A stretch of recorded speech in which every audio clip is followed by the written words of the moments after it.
Hey guys, welcome back to the Guilty as Charged podcast YouTube channel. I'm your host Alex here for another episode of Bolt Breakdowns. I know last night Tyler and Steven did live coverage of the Chargers schedule release. I had some computer technical difficulties, so of course staying up till 11 p.m.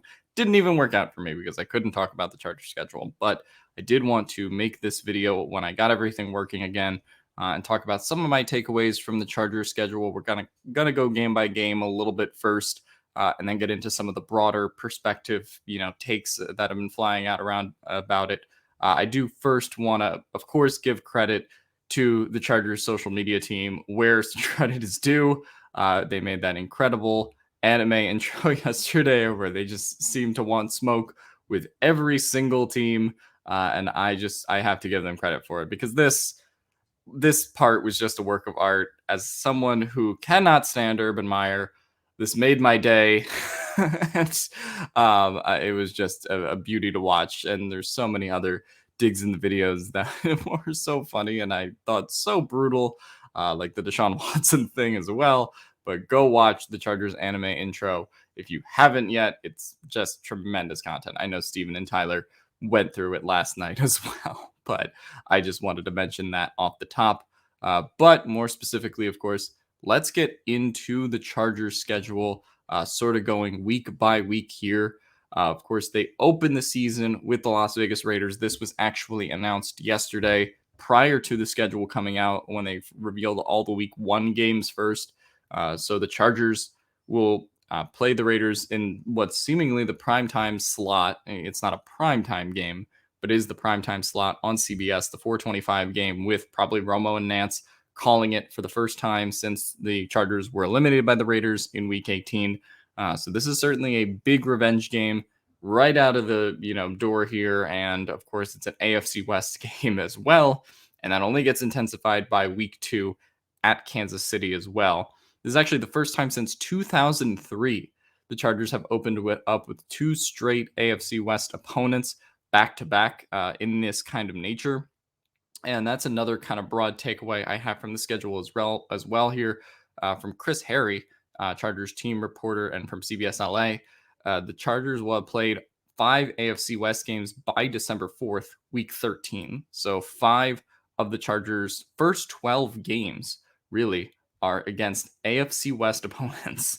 And then only one of their final 5 games is against an AFC West opponent, which actually, if you kind of look at as to how the Chargers schedule has worked in the past, it's generally been very backloaded when it comes to the AFC West games. If we look at 2021, for example, the Chargers actually finished with, I think, 3 of their last 5 games being against AFC West. They played, obviously, the Raiders in the last week of the season, Broncos, Chiefs. So, yeah, 3 of their final 5 games were against AFC West opponents.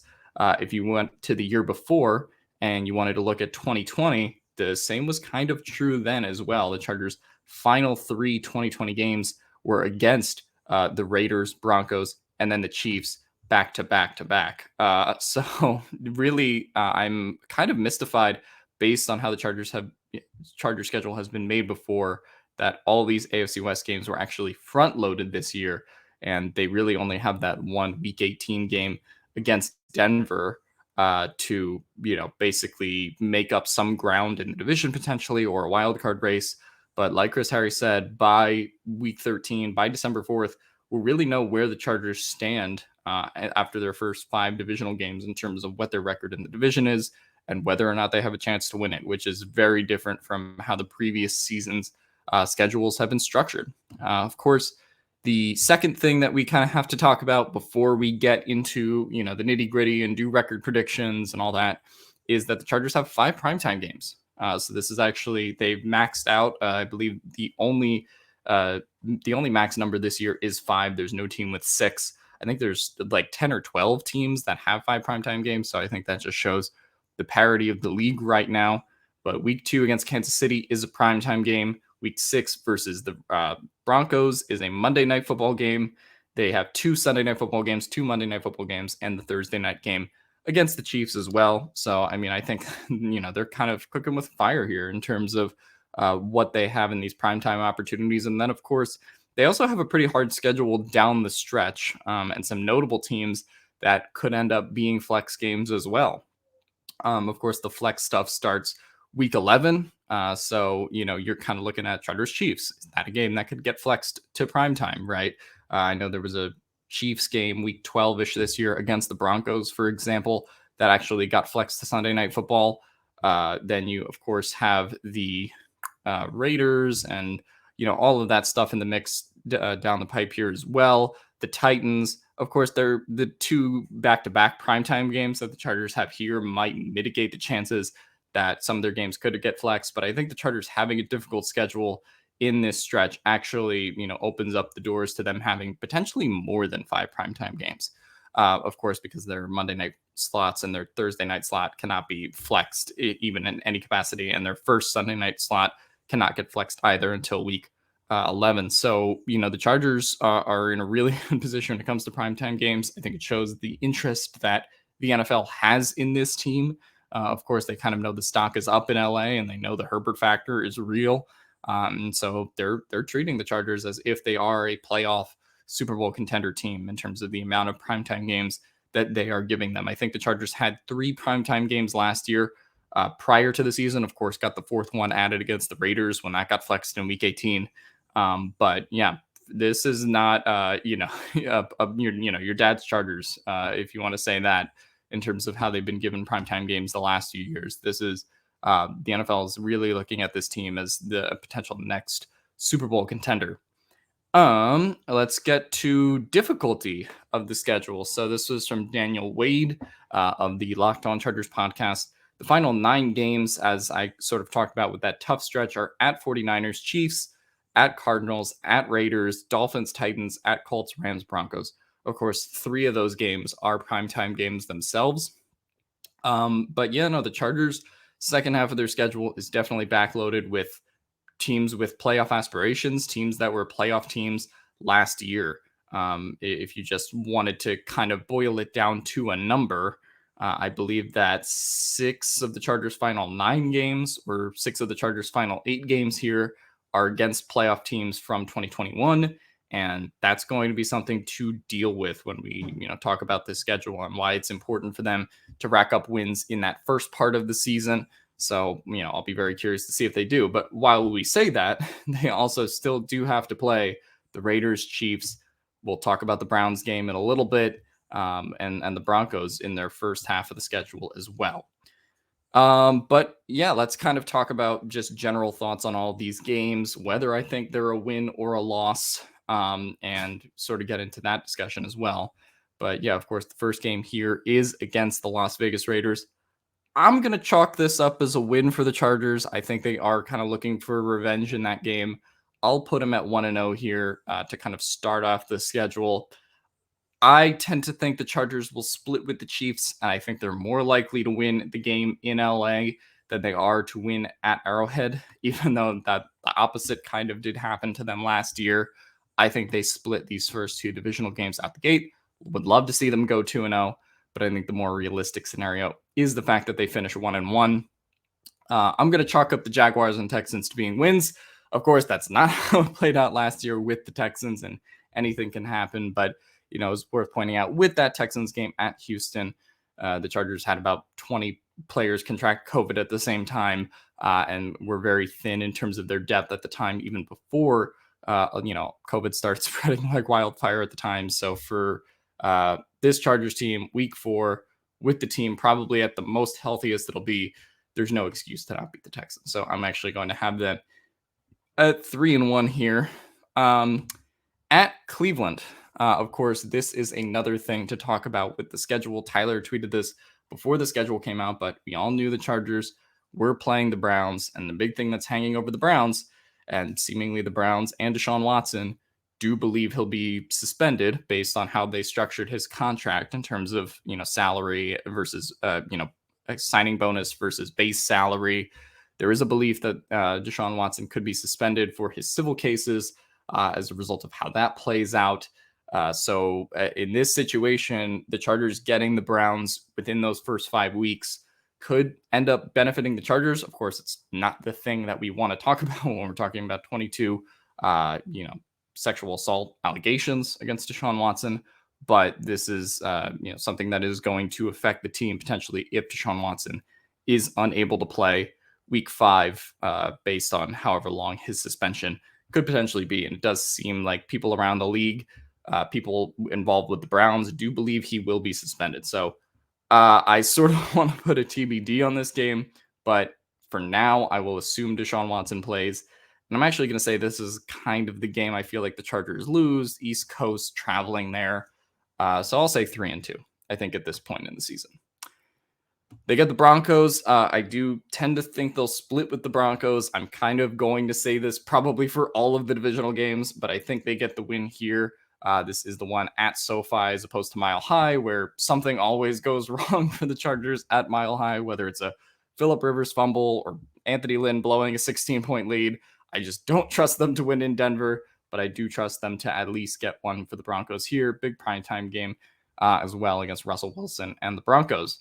Then they play Russell Wilson's former team in the Seattle Seahawks. This should be a win on paper, so I'm going to have the Chargers at 5-2 heading into the bye with losses to the Chiefs and the Browns. Then they come back from the bye, rest it up. You get a game against the Atlanta Falcons, and I think this probably pushes the Chargers to 6-2. You can make an argument for 5-3 with their schedule here, depending on how you feel some of these games will plan out. But I think it's very important for the Chargers at minimum to get into the bye at 4-3, to get into the bye at 5-2. There's no excuse to not at least have that record. But at this point in the season, I will have the Chargers at 6-2 in my record predictions. At San Francisco, this is a tough game to predict. I'm not sure how I feel about it. We don't even know who the Niners quarterback is going to be because of the reports that Jimmy G could potentially win the starting job back. Or I guess he's not winning it back, but he would continue to be the starter after Trey Lance was expected to be anointed, and now he might not be. But for me, I do still respect the Niners as a contender. They are very well coached. The Chargers are too, but I kind of buy them having the home field advantage here. The Kyle Shanahan factor. I'll say the Chargers drop this one to 6-3. As I said earlier, I do expect the Chargers to split with the Chiefs. I had them taking a loss earlier, so here I'll have them at 7-3. I think this is the more likely game for them to win than the one at Kansas City, even though that's kind of worked opposite in the past. And then, of course, another thing to talk about in regards to the schedule was not only when the Chargers were playing the Browns because of the Deshaun Watson stuff, but when the Chargers were playing the Cardinals. Because of the DeAndre Hopkins stuff in terms of his 6-game suspension. So unfortunately, the Chargers couldn't fit the Cardinals and Browns in the first 6 weeks, but they do get the Cardinals with a healthy DeAndre Hopkins as a result. And I'm gonna lean towards this one being a win for now. Actually, I sort of feel tentative on that, but I think you're 8-3 heading into this Vegas game here. So for me, I just don't trust the Cardinals down the back half of the season. We've seen it too many times in too many years. I don't trust Cliff Kingsbury. Kyler Murray could also get hurt, and they haven't done a whole lot to beef up their offensive line. So for now, I'm going to say that the Chargers win that game. They're 8-3 at this point. I did say the Chargers would split with the Raiders, and I gave them a win earlier, so I'm going to have them at 8-4 now. The Miami Dolphins, I'm going to say that that's a win because I don't trust Tua.